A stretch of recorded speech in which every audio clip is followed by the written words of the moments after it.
On the morning of September 11, 2001, ordinary routines in American cities were interrupted by events that would reshape global history and policy. In the years before 2001, Al-Qaeda emerged as a transnational extremist network under Osama bin Laden, executing attacks against Western targets. The group had demonstrated capability in the 1990s, including embassy bombings in Africa and the 2000 attack on the USS Cole off Yemen. U.S. intelligence gathered warnings and fragments of activity, but coordination gaps and underestimated risks hindered prevention of the plot. Air travel carried millions safely each day on September 11th. Hijackers exploited commercial aircraft as weapons in a coordinated assault.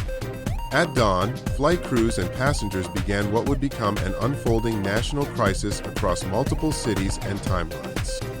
At 8:46 a.m., American Airlines Flight 11 struck the North Tower of the World Trade Center, initiating the first of 4 coordinated attacks. At 9:03 a.m., United Airlines Flight 175 struck the South Tower, confirming that the nation was under deliberate and simultaneous assault. At 9:37 a.m., American Airlines Flight 77 crashed into the Pentagon, damaging the symbol of U.S. military leadership and causing significant casualties. United Airlines Flight 93 crashed in a Pennsylvania field after passengers resisted their actions, likely prevented another planned strike on Washington. Within hours, both towers at the World Trade Center collapsed, generating immense dust, confusion, and a desperate search for survivors. Television networks broadcast the events live, and the nation followed in real time as emergency responders and everyday people reacted with urgency. Firefighters, police officers, and emergency personnel rushed into chaos, prioritizing rescue and evacuation despite immense danger and collapsing structures. Neighbors and volunteers converged at makeshift aid centers, offering shelter, food, and comfort to survivors and displaced families. Air traffic across the United States was grounded for the first time in history as officials secured the skies and rerouted flights worldwide. Hospitals, morgues, and volunteers mobilized to treat the injured, identify victims, and confront logistical challenges in the wake of the attacks.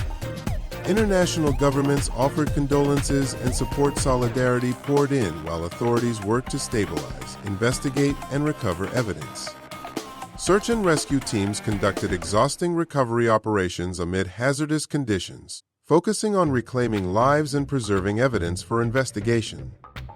President George W. Bush addressed the nation the evening of September 11th, pledging to pursue those responsible and launching a global war on terror.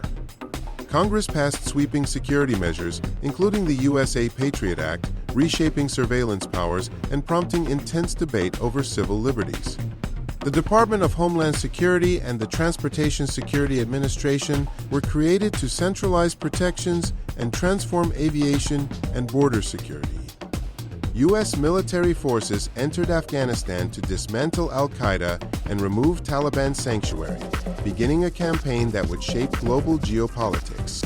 Intelligence agencies underwent reform and public scrutiny, confronting failures, information sharing challenges, and debates about oversight and accountability.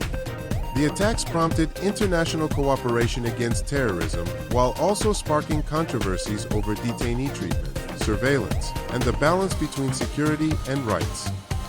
Families of the nearly 3,000 victims sought answers and justice, while communities gathered nationwide to mourn and support one another.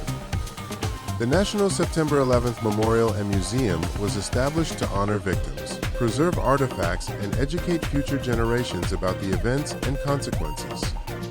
One World Trade Center rose from the site as a symbol of resilience, while the city and nation rebuilt infrastructure and civic life in time. The attacks reshaped public discourse on immigration, security, and civil liberties, and affected millions worldwide through policy, perception, and community relations. Annual remembrances, vigils, and educational programs sustain memory and encourage reflection on causes, consequences, and prevention of future violence. As we reflect, we honor victims, support survivors, learn lessons about security and rights, and commit to a future defined by resilience, justice, and vigilance.